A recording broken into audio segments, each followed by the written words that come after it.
India Legal presents Courts Roundup.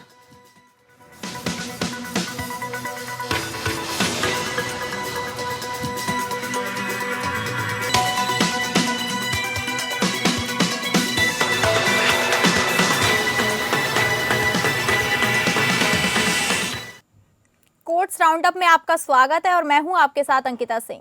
अगले आधे घंटे हम सुप्रीम कोर्ट, हाई कोर्ट्स और तमाम निचली अदालतों में सुने गए केसों पर अपडेट देंगे। तो शुरू करते हैं कोर्ट्स राउंडअप।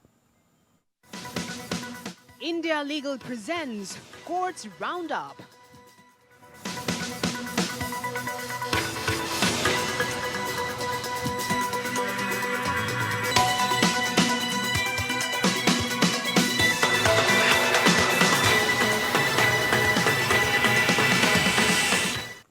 सुप्रीम कोर्ट ने सोशल मीडिया इन्फ्लुएंसर रोशन सिन्हा को उस मामले में अग्रिम जमानत दी जिसमें उन पर कांग्रेस नेता राहुल गांधी के लोकसभा भाषण को तोड़ मरोड़ कर पेश करने का आरोप लगाया गया था। राहुल गांधी ने 2024 आम चुनाव के बाद लोकसभा में अपना पहला भाषण दिया था। उसी दिन रोशन सिन्हा ने सोशल मीडिया मंच एक्स पर एक पोस्ट किया जिसमें उन्होंने कथित रूप से यह दावा किया कि राहुल गांधी ने हिंदुओं को हिंसक कहा। इस पोस्ट के आधार पर तेलंगाना में एक कांग्रेस कार्यकर्ता की शिकायत पर उनके खिलाफ एफआईआर दर्ज की गई। एफआईआर में उन पर भारतीय न्याय संहिता के तहत सार्वजनिक शांति भंग करने, जानबूझकर अपमान करने और झूठे दस्तावेज के माध्यम से प्रतिष्ठा को हानि पहुंचाने जैसे आरोप लगाए गए। तेलंगाना हाईकोर्ट ने खारिज की थी अग्रिम जमानत याचिका। रोशन सिन्हा ने पहले अग्रिम जमानत के लिए तेलंगाना हाईकोर्ट में याचिका दायर की थी जिसे अदालत ने 3 अप्रैल 2025 को खारिज कर दिया था। इसके बाद उन्होंने सुप्रीम कोर्ट में अपील की। जस्टिस दीपांकर दत्ता और जस्टिस अरविंद कुमार की खंडपीठ ने तेलंगाना हाईकोर्ट का आदेश रद्द करते हुए कहा कि इस मामले में रोशन सिन्हा की हिरासत में पूछताछ की आवश्यकता नहीं है क्योंकि पुलिस जून 2025 में पहले ही आरोप पत्र दाखिल कर चुकी है। अदालत ने कहा, आरोपों की प्रकृति को देखते हुए हमें लगता है कि अपीलकर्ता की गिरफ्तारी से पहले पूछताछ आवश्यक नहीं है, अतः अग्रिम जमानत का आदेश देने के लिए पर्याप्त आधार मौजूद है। सुप्रीम कोर्ट ने निर्देश दिया कि यदि किसी भी स्थिति में पुलिस रोशन सिन्हा को गिरफ्तार करती है तो उन्हें ट्रायल कोर्ट द्वारा तय की गई शर्तों पर रिहा कर दिया जाएगा। साथ ही यह भी कहा गया कि वह जांच में सहयोग करते रहें और किसी भी गवाह को प्रभावित करने या धमकाने का प्रयास न करें। अदालत ने चेतावनी दी कि इन शर्तों का उल्लंघन करने पर जमानत रद्द कर दी जाएगी। यह स्पष्ट किया जाता है कि जांच अधिकारी द्वारा बुलाए जाने पर अपीलकर्ता को जांच में सहयोग करना होगा और किसी भी व्यक्ति को भय या प्रलोभन देकर तथ्यों को छिपाने के लिए प्रेरित नहीं करना होगा। इस आदेश के साथ सुप्रीम कोर्ट ने रोशन सिन्हा को गिरफ्तारी से सुरक्षा प्रदान की जिससे उन्हें राहत मिली।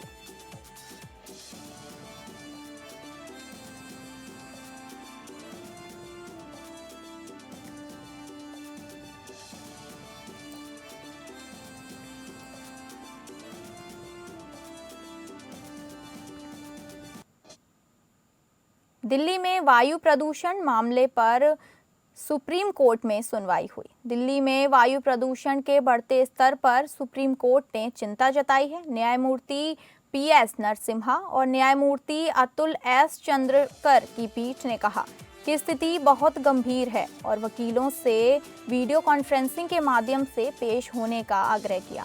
पीठ ने कहा, स्थिति बहुत गंभीर है, आप सभी यहाँ क्यों आ रहे हैं? हमारे पास वर्चुअल सुनवाई की सुविधा है, कृपया इसका उपयोग करें।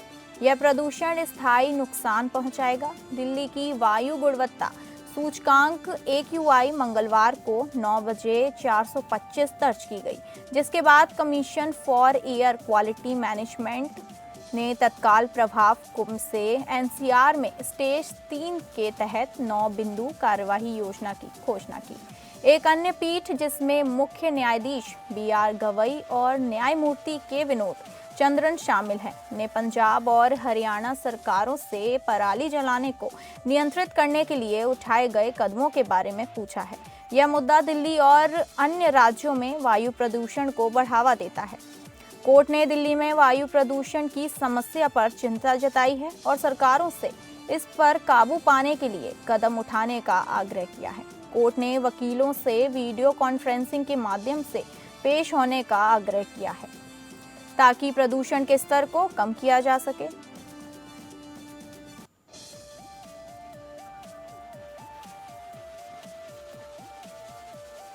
आपको बता दें, दिल्ली में वायु प्रदूषण मसले पर सुप्रीम कोर्ट में सुनवाई हुई है। दिल्ली में वायु प्रदूषण के बढ़ते स्तर पर सुप्रीम कोर्ट ने चिंता जताई है।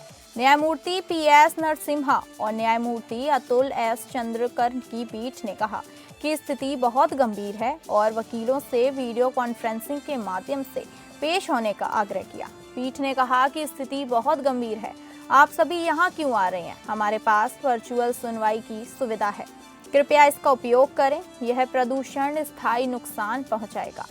दिल्ली की वायु गुणवत्ता सूचकांक AQI मंगलवार को 9 बजे 425 दर्ज की गई, जिसके बाद commission for air quality management ने तत्काल प्रभाव से NCR में स्टेज 3 के तहत 9 बिंदु कार्यवाही योजना की घोषणा की। एक अन्य पीठ, जिसमें मुख्य न्यायाधीश BR गवई और न्यायमूर्ति के विनोद चंद्रन शामिल हैं, उन्होंने पंजाब और हरियाणा सरकारों से पराली जलाने को नियंत्रण करने के लिए उठाए गए कदमों के बारे में पूछा है। यह मुद्दा दिल्ली और अन्य राज्यों में वायु प्रदूषण को बढ़ावा देता है।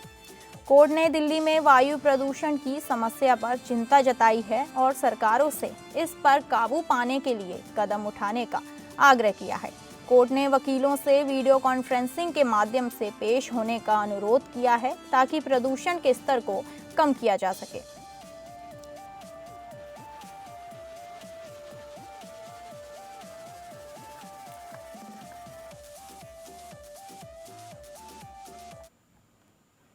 सुप्रीम कोर्ट ने उस याचिका पर नोटिस जारी किया जिसमें बार काउंसिल ऑफ इंडिया के चुनाव नियमों को चुनौती दी गई। इन नियमों के तहत जिला और हाई कोर्ट बार एसोसिएशन के पदाधिकारियों को राज्य बार काउंसिल चुनाव में उम्मीदवार बनने से रोक दिया गया, जबकि सुप्रीम कोर्ट बार एसोसिएशन के पदाधिकारियों को इस पर कोई प्रतिबंध नहीं है। जस्टिस सूर्यकांत और जस्टिस जॉय मल्ल्या बागची की खंडपीठ ने याचिका पर नोटिस जारी करते हुए कहा, यह मुद्दा विचार योग्य है। हालांकि अदालत ने इस चरण में अंतरिम राहत देने से इनकार कर दिया। जस्टिस सूर्यकांत ने टिप्पणी की, यह नियम 2016 में बनाए गए थे। याचिकाकर्ताओं ने उन्हें 2025 में चुनौती दी है, जब बार काउंसिल चुनाव नजदीक हैं। इस समय स्थगन आदेश देना उचित नहीं होगा। एसोसिएशन और उसके अध्यक्ष की ओर से दाखिल की गई सीनियर एडवोकेट PV सुरेश ने अदालत से आग्रह किया कि आगामी उत्तर प्रदेश राज्य बार काउंसिल चुनाव में याचिकाकर्ता संघ के पदाधिकारियों के नामांकन पत्र स्वीकार किए जाएं, लेकिन अदालत ने यह अंतरिम राहत देने से इनकार किया। याचिका में कहा गया कि BCI चुनाव नियम 2016 का अध्याय 3 असंवैधानिक है, क्योंकि यह एक वर्ग के वकीलों, जिला और हाईकोर्ट बार संघों के पदाधिकारियों के साथ भेदभाव करता है, जबकि सुप्रीम कोर्ट बार एसोसिएशन के पदाधिकारियों को छूट देता है। याचिकाकर्ताओं ने दलील दी कि यह प्रावधान संविधान के अनुच्छेद 14 समानता का अधिकार और अनुच्छेद 19(1) उपधारा C संघ बनाने की स्वतंत्रता का उल्लंघन करता है। याचिका में कहा गया कि सुप्रीम कोर्ट बार एसोसिएशन के पदाधिकारियों को विशेष अधिकार देना और बाकी वकीलों को इससे वंचित करना स्पष्ट रूप से मनमाना है। यह किसी भी तर्कसंगत आधार पर उचित नहीं ठहराया जा सकता। याचिकाकर्ताओं ने अनुरोध किया कि सभी जिला और हाईकोर्ट बार एसोसिएशन के पदाधिकारियों को सुप्रीम कोर्ट बार एसोसिएशन के समान चुनाव लड़ने का अवसर दिया जाए। साथ ही यह प्रावधान जोड़ा जाए कि वे चाहें तो चुनाव के बाद अपने पद से त्यागपत्र दे सकते हैं। याचिका में ये भी उल्लेख किया गया कि 31 अक्टूबर 2025 को बुलंदशहर बार एसोसिएशन की कार्यकारिणी बैठक में सर्वसम्मति से यह निर्णय लिया गया कि 2016 के नियमों के तहत पदाधिकारियों को चुनाव लड़ने से रोकना संविधान के विरुद्ध है। सुप्रीम कोर्ट ने मामले पर बार काउंसिल ऑफ इंडिया और अन्य प्रतिवादियों से जवाब मांगा। अब इस पर आगे की सुनवाई आगामी तिथि पर होगी।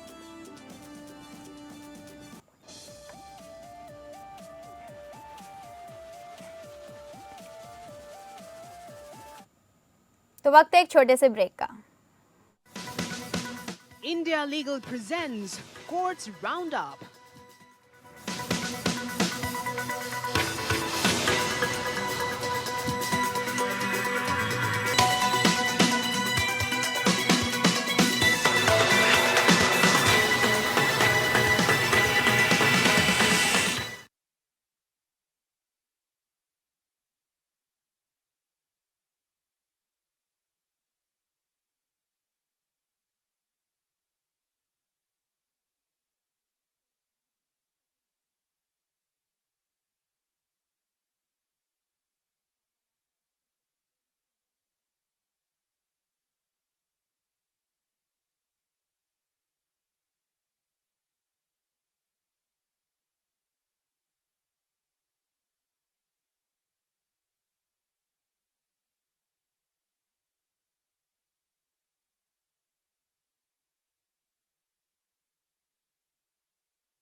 India Legal presents Courts Roundup.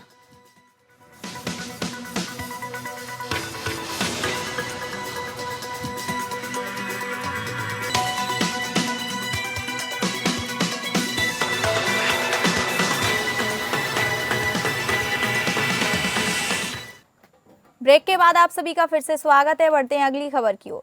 Supreme court ने एक महत्वपूर्ण फैसले में स्पष्ट किया कि यदि कोई किराएदार फेयर रेंट या उचित किराया निर्धारण को चुनौती देता है लेकिन उस आदेश पर स्थगित नहीं लेता तो अपील लंबित होने का हवाला देकर किराया न देने या बेदखली से बचने का दावा नहीं कर सकता। कोर्ट ने किराया न देने को जानबूझकर चूक मानते हुए किराएदार की बेदखली को बरकरार रखा। जस्टिस दीपांकर दत्ता और जस्टिस मनमोहन की खंडपीठ ने कहा कि सिर्फ अपील दायर कर देने से आदेश पर स्वतः स्टे लागू नहीं हो जाता, जैसे कि सिविल प्रक्रिया संहिता के आदेश 41 नियम 5वें प्रावधान है। खंडपीठ ने 2011 के गिरधारी लाल और फैसले का हवाला देते हुए कहा कि यदि कोई पक्ष स्टे नहीं लेता तो इसका मतलब ये हो सकता है कि वह आदेश का पालन करने को तैयार है या फिर उस आदेश के क्रियान्वयन पर कोई आपत्ति नहीं। दरअसल कोयम्बटूर स्थित एक कमर्शियल गोदाम का किराए को लेकर विवाद 2005 से चल रहा था। मकान मालिक किराया 48,000 प्रति माह बताता था, जबकि किराएदार 33,000 कह रहा था। 10 जनवरी 2007 को रेंट कंट्रोलर ने फेयर रेंट 2,43,600 प्रति माह तय किया, जिसे किराएदार ने अपील के जरिए चुनौती तो दी लेकिन उस आदेश पर स्टे नहीं लिया। इसके बावजूद वह किराए का सिर्फ एक हिस्सा ही देता रहा। अपील प्राधिकरण और मद्रास हाई कोर्ट ने भी फेयर रेंट आदेश को बरकरार रखा, लेकिन किराएदार ने 1.22 करोड़ रुपए से अधिक बकाया 2013 तक नहीं चुकाया। सुप्रीम कोर्ट ने एक महत्वपूर्ण फैसले में स्पष्ट किया कि यदि कोई किराएदार फेयर रेंट या उचित किराया निर्धारण को चुनौती देता है लेकिन उस आदेश पर स्थगन नहीं लेता तो अपील लंबित होने का हवाला देकर किराया न देना या बेदखली से बचने का दावा नहीं कर सकता। कोर्ट ने किराया न देने को जानबूझकर चूक मानते हुए किराएदार की बेदखली को बरकरार रखा।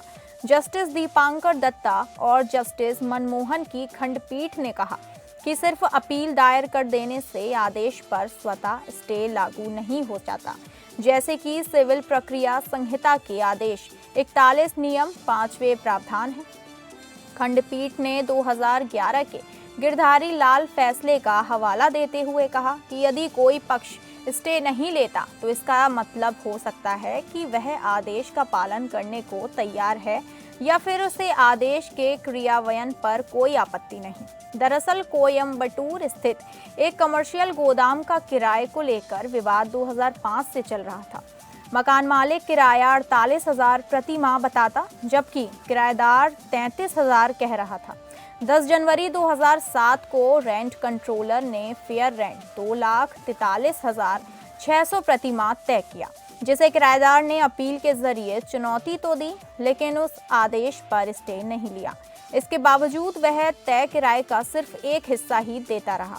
अपील प्राधिकरण और मद्रास हाईकोर्ट ने भी फेयर रेंट आदेश को बरकरार रखा, लेकिन किराएदार ने 1.22 करोड़ रुपए से अधिक बकाया 2013 तक नहीं चुकाया। यहां तक कि सुप्रीम कोर्ट ने 2012 में उसकी याचिका भी खारिज कर दी थी। इसके बाद मकान मालिक ने जानबूझकर चूक के आधार पर बेदखली की मांग की। हाई कोर्ट ने याचिका खारिज कर दी, लेकिन अपील प्राधिकरण ने 2020 में बेदखली का आदेश दिया। हाई कोर्ट ने इस निर्णय को सही ठहराया। इसके बाद मामला सुप्रीम कोर्ट पहुंचा। सुप्रीम कोर्ट ने कहा कि किराएदार ने फेयर रेंट आदेश पर कभी भी स्टे नहीं लिया, इसलिए उसे आदेश का पालन करना था। कोर्ट ने माना कि लंबे समय तक किराया न देना और बकाया जोड़ने जाना जानबूझकर चूक है। जस्टिस दत्ता द्वारा लिखे फैसले में कहा गया, भुगतान देर से और लंबी मुकदमेबाजी के बाद किया गया। यह आचरण बोनाफाइड संदेह नहीं दर्शाता। किराएदार की चूक स्पष्ट रूप से जानबूझकर है। दलील की मामला सुप्रीम कोर्ट में लंबित था, इसलिए वह बिल्कुल डिफॉल्टर नहीं हो सकता। कोर्ट ने खारिज कर दी।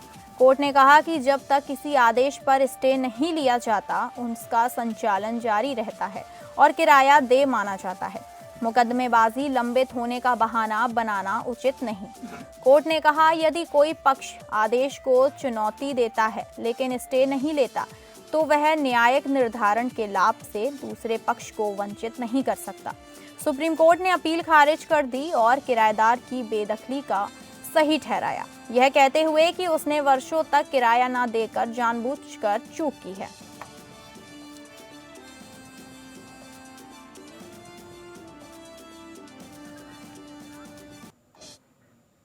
सुप्रीम कोर्ट ने एयर इंडिया के विमान हादसे की जांच पर केंद्र सरकार से जवाब मांगा है।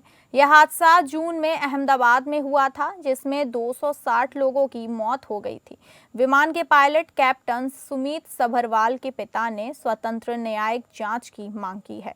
उनकी याचिका में कहा गया कि जांच में पारदर्शिता और निष्पक्षता सुनिश्चित करने के लिए एक सेवानिवृत्त सुप्रीम कोर्ट के न्यायाधीश की अध्यक्षता में एक समिति का गठन किया जाना चाहिए। सॉलिसिटर जनरल तुषार मेहता ने कहा कि हादसे के लिए किसी पर भी आरोप नहीं लगाया गया है और जांच ठीक से चल रही है। उन्होंने कहा कि अंतर्राष्ट्रीय नागरिक उड्डयन संगठन के नियमों के तहत जांच की जा रही है। न्यायमूर्ति सूर्यकांत और न्यायमूर्ति जयमल्य बागची की पीठ ने कहा कि जांच का उद्देश्य दुर्घटना के कारणों का पता लगाना और भविष्य में ऐसी घटनाओं से बचने के लिए सिफारिशों देना है। अदालत ने केंद्र सरकार और अन्य प्रतिवादियों से जवाब मांगा है और मामले की अगली सुनवाई के लिए तारीख तय की है। एक गैर सरकारी संगठन सेफ्टी मैटर्स फाउंडेशन ने भी एक याचिका दायर की है, जिसमें कहा गया है कि ऐसी घटनाओं की जांच के लिए एक न्यायिक समिति का गठन किया जाना चाहिए।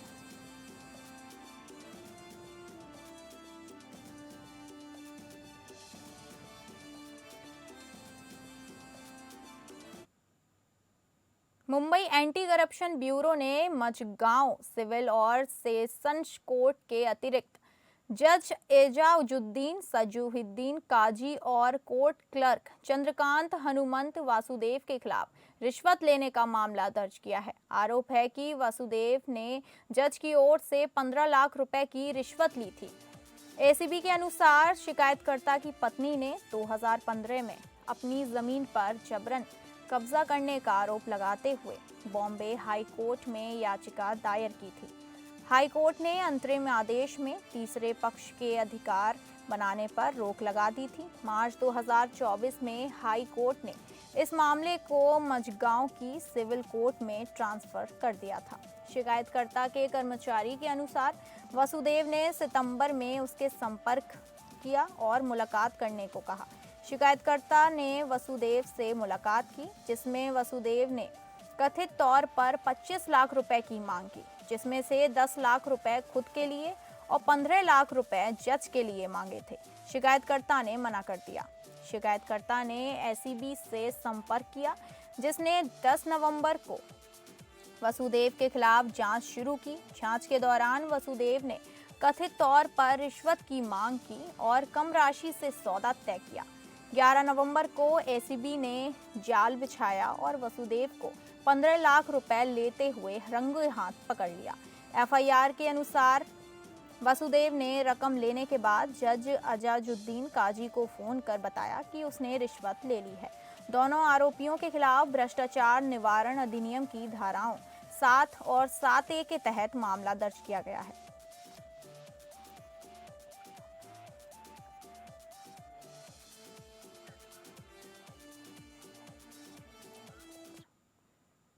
फिलहाल कोर्ट्स राउंडअप में बस इतना ही। नमस्कार। India Legal presents Courts Roundup.